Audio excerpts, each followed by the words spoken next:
हिमाचल प्रदेश में विधानसभा के लिए 6 सीटों पर आए उपचुनाव परिणाम के बाद कांग्रेस में खुशी का माहौल है।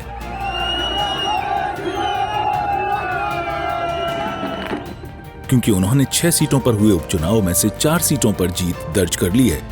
वहीं बीजेपी को 2 सीटों पर ही संतोष करना पड़ा। कांग्रेस ने लाहौल स्पीति, सुजानपुर और गगरेट और कुटलेहड़ से जीत हासिल की है।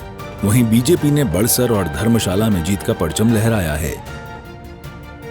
लाहौल स्पीति सीट की बात करें तो यहां से कांग्रेस प्रत्याशी अनुराधा राणा को जीत मिली है, जिन्हें 9,414 वोट मिले। वहीं निर्दलीय प्रत्याशी डॉक्टर रामलाल मरकंडा को 7,454 वोट मिले, जबकि बीजेपी उम्मीदवार रवि ठाकुर के पक्ष में सिर्फ 3,049 वोट पड़े, जिससे वे तीसरे स्थान पर खिसक गए और यहां बीजेपी को करारी शिकस्त का सामना करना पड़ा।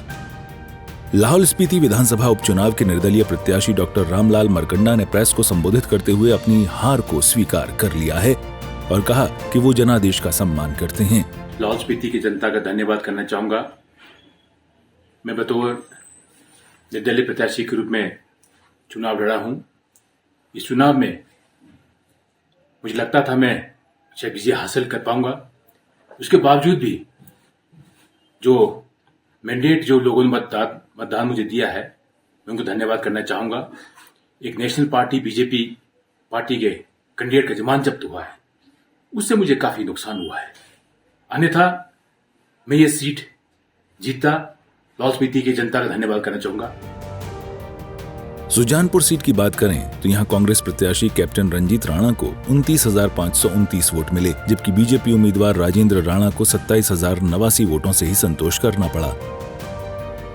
वहीं हम गगरेट की बात करें तो गगरेट में कांग्रेस प्रत्याशी राकेश कालिया को 35,768, जबकि बीजेपी उम्मीदवार चैतन्य शर्मा को 27,281 वोट मिले।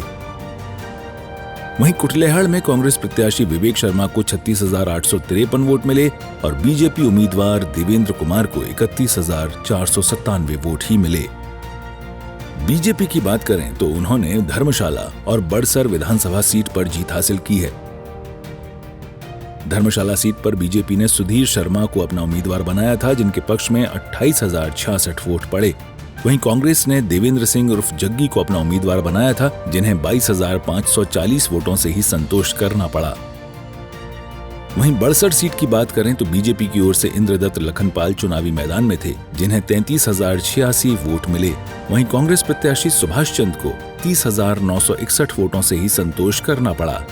गौरतलब है कि हिमाचल प्रदेश में 4 सीटें और जीतने के बाद अब कांग्रेस के पास 38 विधायक हो गए हैं, जबकि बीजेपी के पास 27 विधायक हुए हैं। इसके अलावा 3 सीटों पर अब आने वाले समय में उपचुनाव होंगे, क्योंकि सोमवार को ही इन निर्दलीय विधायकों का इस्तीफा स्पीकर ने मंजूर किया था।